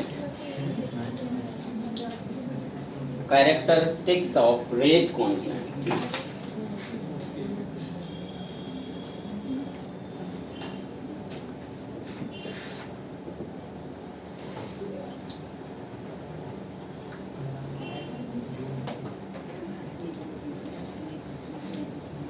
Characteristics of rate constant. Rate constant के कुछ कैरेक्टरिस्टिक्स हैं जो बहुत ज़्यादा जरूरी हैं। अक्सर क्वेश्चन जब पूछा जाता है इस चैप्टर का तो रेट और रेट कांस्टेंट में बच्चा कंफ्यूज रहता है, तो याद रखेंगे वो दोनों अलग अलग बातें और उसमें कंफ्यूज नहीं होंगे। ठीक है, तो कैरेक्टरिस्टिक्स लिखते चले जाइए, फटाफट पहला पढ़ लेंगे। It has a constant value for a given reaction. It has a constant value for a given reaction at a given temperature.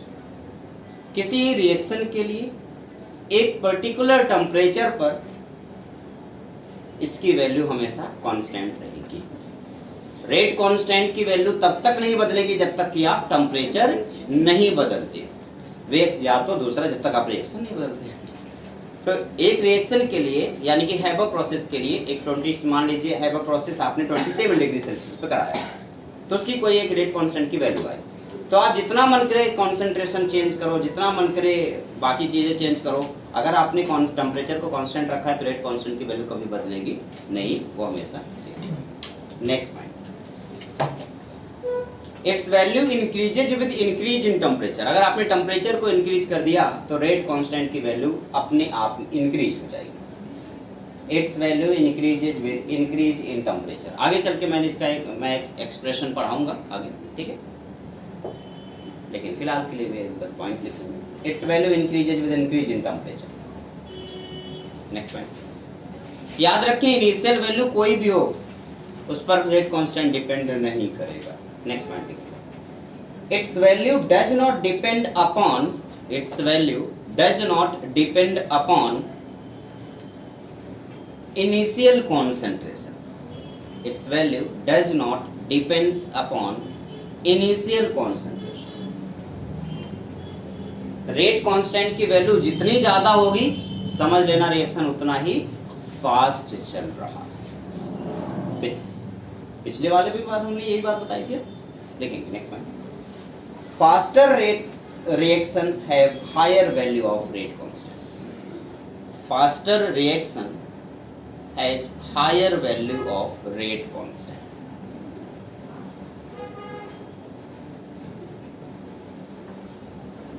अब बताओ इसकी यूनिट किन किन बातों पे डिपेंड करे, सामने लिखा हुआ है।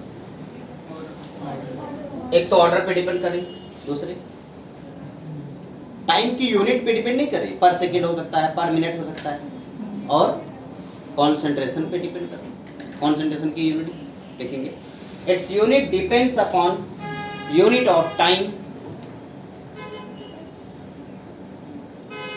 Its unit depend upon unit of time, concentration and order of the reaction. Time, concentration and order of the reaction.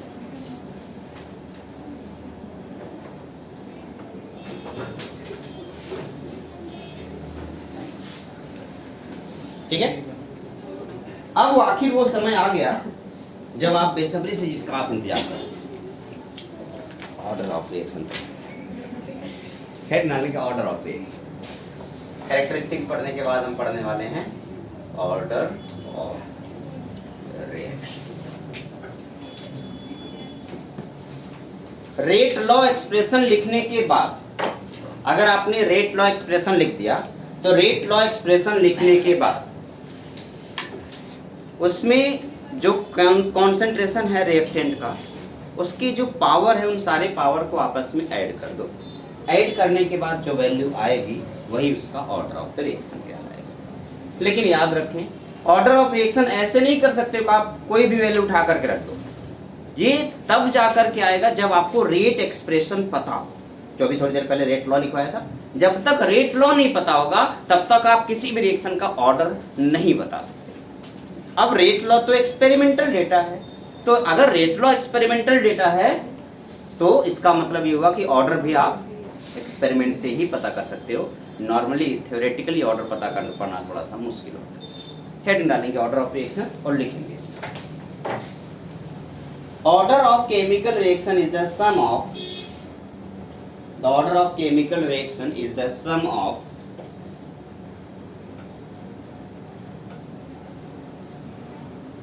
powers to which the concentration term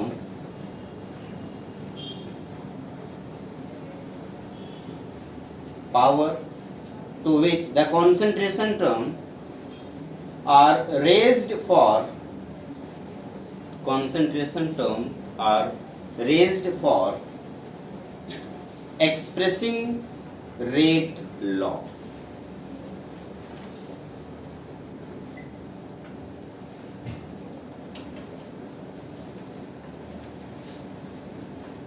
ठीक है, जैसे जैसे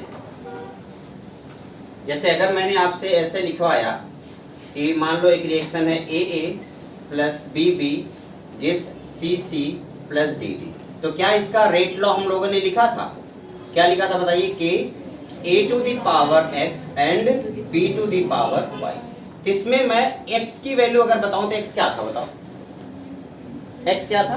ऑर्डर ऑफ द रिएक्शन। क्या था? Order of reaction with respect to A, sorry A capital A, and Y क्या था बेटा? Order of reaction with respect to B, और X प्लस Y क्या था? N, यानी कि ओवरऑल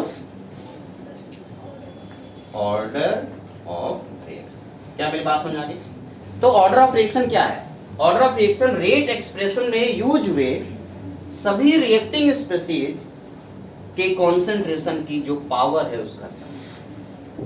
अब ये नेगेटिव हो सकता है या नहीं हो सकता, पॉजिटिव हो सकता है या नहीं हो सकता, फ्रैक्शन हो सकता है या नहीं हो सकता, इसके बारे में हम डिस्कस करेंगे। ऑर्डर 0 भी हो सकता है, नेगेटिव भी हो सकता है, पॉजिटिव भी हो सकता है और फ्रैक्शन हो सकता है। लिखेंगे क्या बेटा? हाँ ये बोर्ड वाला पहले 5 और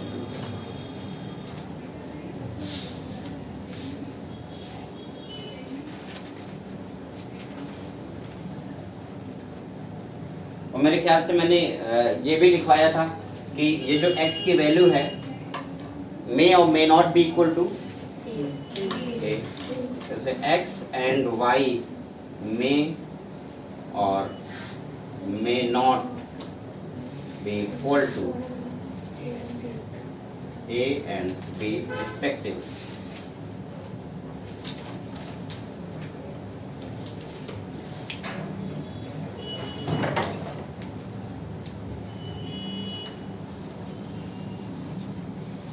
कब ये किसके इक्वल होगा कब नहीं होगा, क्या ये बात भी बता दिया गया? आगे चल के मैं आपको कॉम्प्लेक्स रिएक्शन पढ़ाऊंगा तो समझाऊंगा कि ये क्या होगा।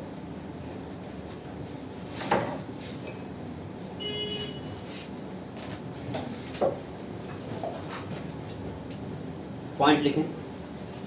Order of reaction may be, order of reaction may be negative integer, negative integer, positive integer, 0 और fraction. Order of reaction may be negative integer, positive integer, 0 और fraction. Next point, it is a experimental factor. ये तब तक आप नहीं निकाल सकते जब तक रेट लॉ नहीं निकले, और रेट लॉ तो आपको पता है कि एक experimental factor. It is a experimental factor.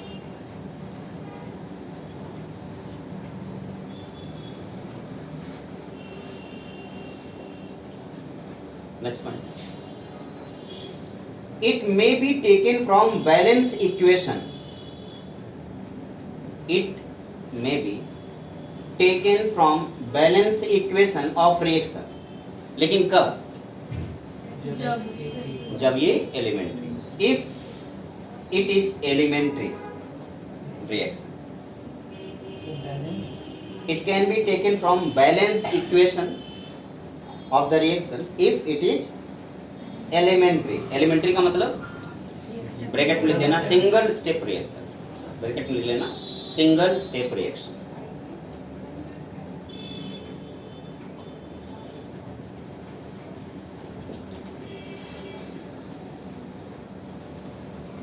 Next point, for the complex reaction, for the complex reaction,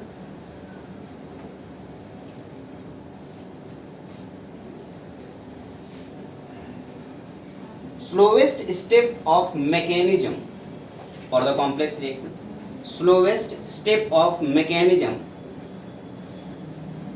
gives rate law, gives rate law and order of the reaction। Lowest step of mechanism gives rate law और order of the reaction. फिर से बता दूं, अगर आपके पास elementary reaction है तो इसका मतलब क्या हुआ? एलिमेंट्री रिएक्शन का मतलब होता है सिंगल स्टेप रिएक्शन। तो सिंगल स्टेप रिएक्शन अगर रिएक्शन बैलेंस्ड है तो आप बड़े प्यार से आप उसको उसका ऑर्डर ऑफ रिएक्शन कैलकुलेट कर सकते हैं, क्योंकि आपको रेट लॉ पता चल जाएगा। लेकिन अगर रिएक्शन कॉम्प्लेक्स है, इसका मतलब मल्टीपल स्टेप में आ रहा है, तो उस मल्टीपल स्टेप में सबसे पहला टास्क आपका होगा, आप स्लोवेस्ट स्टेप कंसीडर करोगे या पता करोगे। जो स्टेप सबसे स्लोवेस्ट होता है, क्या वही रेट डिटरमाइनिंग स्टेप होता है? पढ़ाया गया slowest step is rate determining step, यानी कि स्लोवेस्ट स्टेप देख को हम रेट लॉ एक्सप्रेशन लिख सकते हैं। और एक बार रेट लॉ एक्सप्रेशन लिख दिया तो बड़े आराम से हमें क्या पता चल जाएगा?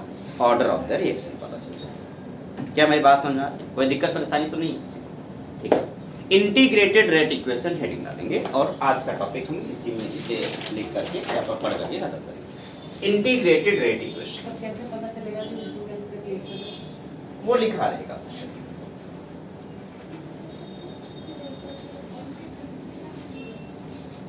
Integrated rate of reaction.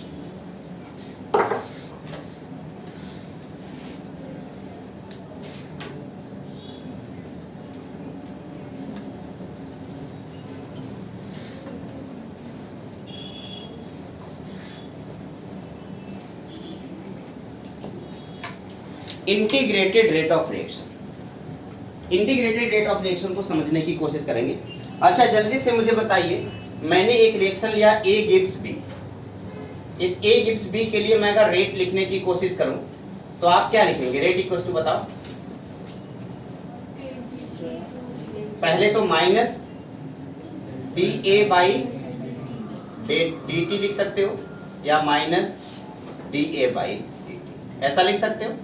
ये क्या है? एवरेज रेट ऑफ रिएक्शन, और ये क्या है? Instantaneous rate of reaction. क्या अभी थोड़ी देर पहले मैंने रेट और एक बताया, K इक्वल टू बताओ A to the power n, where K is the rate constant, n is the order. क्या दोनों बातें सेम रेट को बता रही हैं? और अगर दोनों रेट की वैल्यू बता रही हैं सेम, तो भैया चाहे जैसे कैलकुलेट करोगे दोनों वैल्यू बराबर होंगी। अगर दोनों का लेफ्ट हैंड साइड बराबर है तो राइट हैंड साइड भी आपस में बराबर होगा। तो मैं इक्वेशन नंबर 1 और इक्वेशन नंबर 2 को इक्वेट कर देता हूँ और मुझे एक नई चीज मिलेगी, क्या? माइनस dA बाई dt की जो वैल्यू आएगी वो क्या नजर आएगा? K A to the power n। क्या ऐसा होगा? अगर मैं माइनस साइन सीधे मल्टीप्लाई कर दूं तो मुझे मिलेगा dA by dt, this equals to बताओ बेटा minus K A to the power n। अगर मैं dt को इस तरफ मल्टीप्लाई कर दूं, इधर कर दूं, और a को इस तरफ लेके आऊं, क्यों? क्योंकि यहाँ पे a है और यहाँ पे भी a है, तो मैं लिखूंगा dA और a to the power n, this equal to बताओ बेटा क्या होगा? माइनस k इंटू, ऐसा कर सकता हूं। और अगर मैंने ऐसा कर दिया तो क्या मैं इसको इंटीग्रेट कर सकता हूं? Integrating on both side, 1 upon a to the power n dA, क्या ऐसा लिख सकता हूं? This equals to minus k dt integration. हालांकि आपको अभी करना है, अभी आपको करना है। आप सोच रहे हो क्यों नहीं करना, करवा दो। नहीं, अभी क्यों नहीं करवा रहा हूं उसका भी रीजन। अगर मैं इंडिविजुअली लेके चलूं फॉर जीरो ऑर्डर रिएक्शन, बताना बेटा, अगर मैं जीरो ऑर्डर रिएक्शन की बात करूंगा तो n की वैल्यू क्या होगी? जल्दी बताओ, 0। और अगर n की वैल्यू 0 होगी तो यही वाला जो रेट है, सॉरी ये वाला नहीं, ये वाला जो रेट है, क्या यहाँ पे n की पावर 0 आ जाएगी? और अगर मैंने यहाँ पे n की पावर 0 रखा तो आप क्या कहोगे? dA by dt, this is equal to minus k A to the power 0, और a टू दी पावर 0 की वैल्यू क्या होती है? 1 आती है। तो आप कहोगे सर इसका मतलब dA this equal to minus k into dt। अब मैं इंटीग्रेट कर रहा हूँ दोनों साइड। अगर मैं दोनों साइड इंटीग्रेट करूंगा तो मेरे ख्याल से थोड़ा बहुत इंटीग्रेशन तो आपको पढ़ाया गया होगा। कोई मुझे बताएगा इसकी वैल्यू कितनी आएगी? क्या होगा? a इंटीग्रेशन ऑफ 1 dA, तो क्या होगा? यही आएगा ना। तो आपने कहा कि सर यहाँ पे ए आ गया, हमने कहा ठीक है कोई बात नहीं। इधर बताओ माइनस क्या के बाहर आ जाएगा, इंटीग्रेशन ऑफ टी की वैल्यू क्या आएगी टी, प्लस क्या है इंटीग्रेशन कांस्टेंट आएगा सी, या सुनो कुछ लोग यहाँ पे आई लिखेंगे, कुछ लोग यहाँ पे सी लिखेंगे, आपकी मर्जी है, मैंने सी लिख दिया। अब सवाल ये है सी की वैल्यू कैसे निकले। अब सी की वैल्यू निकालने के लिए हमारे पास टी है, टी की मदद से हम सी निकालेंगे। At time T equals to 0, यानी कि रिएक्शन शुरू भी नहीं हुआ होगा, और जब रिएक्शन शुरू भी नहीं हुआ होगा उस टाइम पे क्या जो कॉन्सेंट्रेशन है ए का क्या वो ए नॉट रहा होगा बेटा, या सुनो जब टाइम 0 था तो ए का कॉन्सेंट्रेशन क्या रहा होगा ए नॉट रहा होगा। अगर ये दोनों वैल्यू उठा के यहाँ पे पुट करूंगा तो आप कहोगे सर ये A naught this is equal to बताओ minus k into 0 plus C, तो क्या सी की वैल्यू ए नॉट आ गई। अगर ये सी की वैल्यू ए नॉट आ गई तो क्या मैं उसको यहाँ पर उठाकर रख दूं, ये इक्वेशन कौन सा है 1 2 तो अगर मैं सी की वैल्यू को इक्वेशन नंबर 3 में रखूं फ्रॉम इक्वेशन नंबर 3, तो आप कहेंगे कि सर इसका मतलब ये हो गया delta A this equals to minus K T, आगे क्या लिखूं बेटा प्लस ए नॉट, यस और नो। क्या ऐसे मैं कर दूं, मैं के टी लिख दूं इधर, दिस इक्वल्स टू ये ए इधर जाएगा तो क्या आ जाएगा ए नॉट माइनस ए, क्या ऐसा कुछ होगा पक्का ना सच्ची में। तो के की वैल्यू क्या आएगा बताओ 1/t ए नॉट माइनस ए, क्या ये होगा ए में से ए नॉट माइनस होगा पक्का श्योर हो, सही है। कभी कभी गलती हो जाती है। अच्छा यहां से t की वैल्यू अगर निकालता तो क्या आता, सेम वही 1/k A not minus A,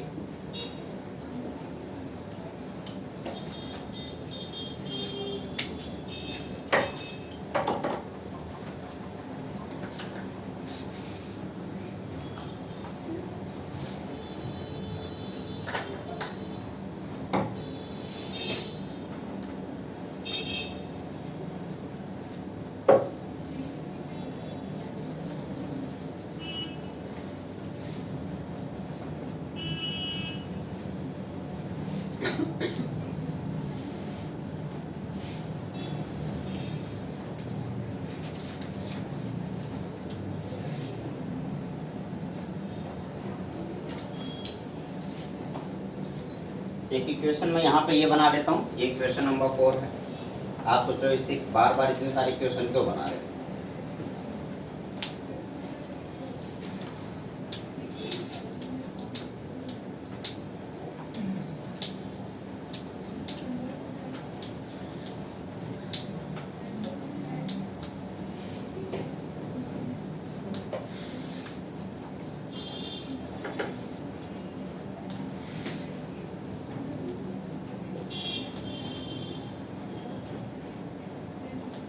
erase कर दूं ये वाला इधर,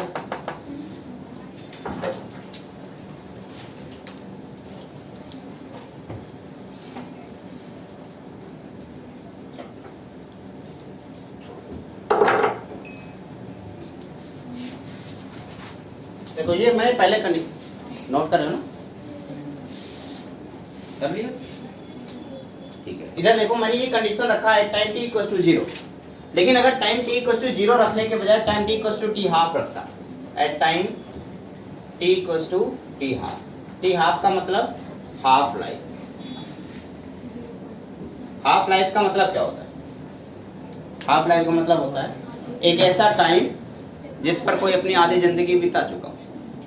हाफ यानी कि आपने एक रिएक्टेंट लिखा, मान लो 1 किलोग्राम का एक रिएक्टेंट लिखा है, वो रिएक्टेंट खत्म हो रहा है, प्रोडक्ट में कन्वर्ट हो रहा है, तो रिएक्टेंट की वैल्यू कम होती जाएगी। तो एक पर्टिकुलर टाइम जिस टाइम पर वो रिएक्टेंट 1 किलो से आधा किलो बचे, उसी टाइम को हम क्या बोलते हैं हाफ लाइफ। यानी कि रिएक्टेंट अपने इनिशियल वॉल्यूम अमाउंट का कितना बचा है, हाफ बचा है। तो at time t equals to t half, जल्दी से मुझे बताओ a की वैल्यू क्या होगी। आप कहेंगे सर इनिशियल वॉल्यूम a0/2। अगर ये दोनों वैल्यू उठा करके मैं इस वाले इक्वेशन में पुट कर देता तो बताइए t हाफ की वैल्यू क्या आती। आप कहते 1/k, बताना बेटा जल्दी बताओ। a0 माइनस ए की जगह पे क्या लिखना चाहिए मुझे? ए नॉट बाई, तो मुझे लगता है 1 बाई के, आगे क्या लिख दूंगा? A naught by 2। A naught by, तो क्या कोई मुझे बता सकता है कि फाइनली टी हाफ का फॉर्मूला क्या बन रहा है? ए नॉट अपॉन,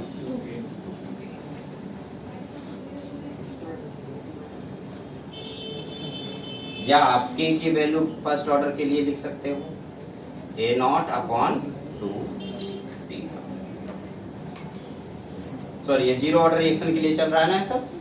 तो जीरो ऑर्डर रिएक्शन के लिए टी हाफ की वैल्यू क्या इनिशियल कॉन्सेंट्रेशन पे डिपेंड करेगी? यस और नो? करेगी। अगर आपसे पूछा जाए जीरो ऑर्डर रिएक्शन है और इनिशियली हम 1 किलो रिएक्टेंट लेके चल रहे हैं, तो उसका कोई टी हाफ कैलकुलेट होगा। अगर मैं रिएक्टेंट को इनिशियली 2 किलो लेके चलूं तो उसका टी हाफ क्या होगा? पहले वाले टी हाफ का डबल होगा या आधा हो जाएगा? डबल हो जाएगा, क्योंकि डायरेक्टली प्रोपोर्शनल। तो जीरो ऑर्डर रिएक्शन के लिए टी हाफ की जो वैल्यू है इनिशियल कॉन्सेंट्रेशन के ऊपर डिपेंड कर रही है।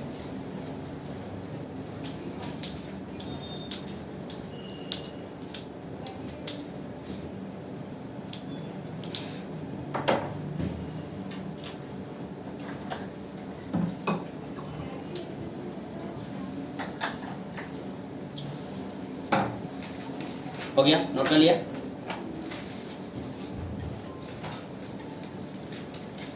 Graphical representation for zero order reaction, बस उसके बाद आज का लेक्चर खत्म होगा।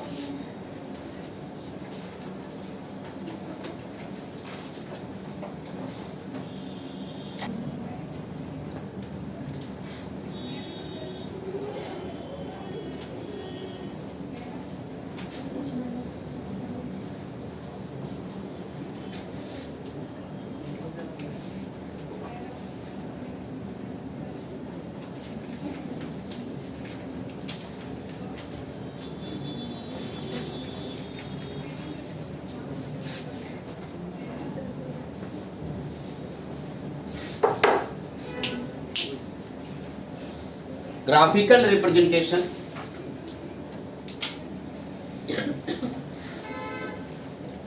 For zero order reaction. जल्दी से मुझे बता दो, जीरो ऑर्डर रिएक्शन के लिए रेट क्या ऐसे के ए टू द पावर 0 हुआ करता था? यस और नो? तो मैं एक तरफ कॉन्सेंट्रेशन लिख रहा हूं और एक तरफ रेट लिख रहा हूं और एक ग्राफ बनाने की कोशिश कर रहा हूं। मैं इस तरफ कॉन्सेंट्रेशन लिख रहा हूं और इस तरफ रेट। बताओ क्या ग्राफ बनेगा? क्या स्ट्रेट लाइन बनेगा? क्यों भाई, क्यों ऐसा क्यों बोल रहे हो आप? डायरेक्टली प्रोपोर्शनल इसलिए बोल रहे क्योंकि इंडिपेंडेंट है कॉन्सेंट्रेशन पे। क्योंकि कॉन्सेंट्रेशन की पावर कितनी है बेटा? 0। तो क्या ये कॉन्सेंट्रेशन के इंडिपेंडेंट है? तो रेट ऐसे। क्या ये ग्राफ समझ आ गया? दूसरा जो हमारा ग्राफ हो रहा है वो हो रहा है कॉन्सेंट्रेशन वर्सेस टाइम ग्राफ। तो कॉन्सेंट्रेशन वर्सेस टाइम ग्राफ में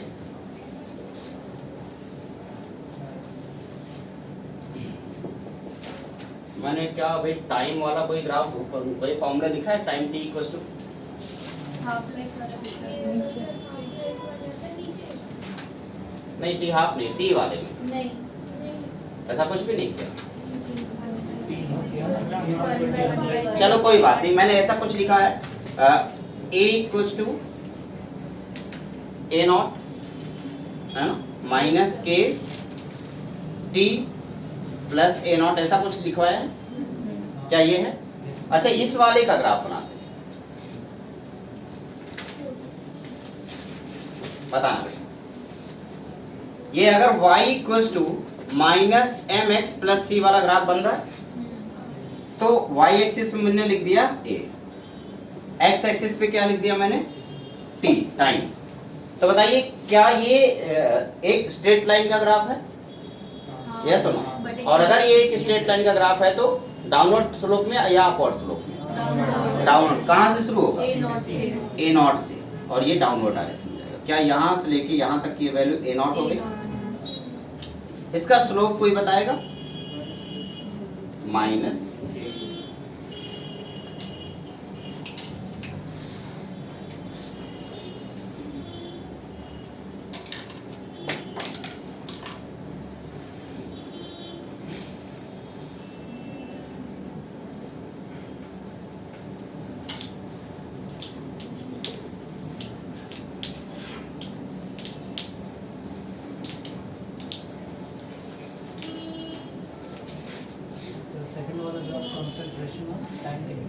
ये कॉन्सेंट्रेशन है ए का और ए।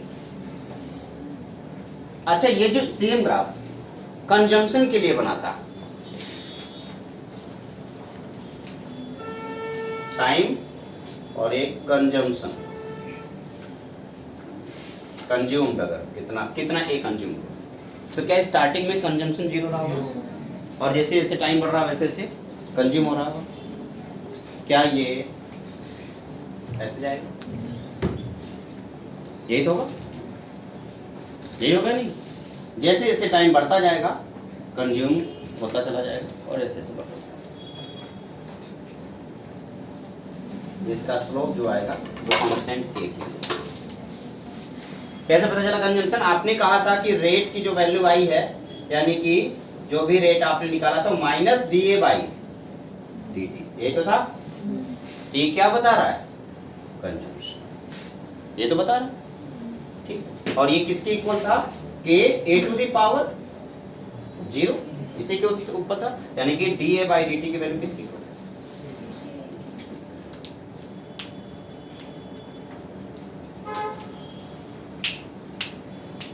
जीरो ऑर्डर रिएक्शन आपका यहीं पे खत्म होता है।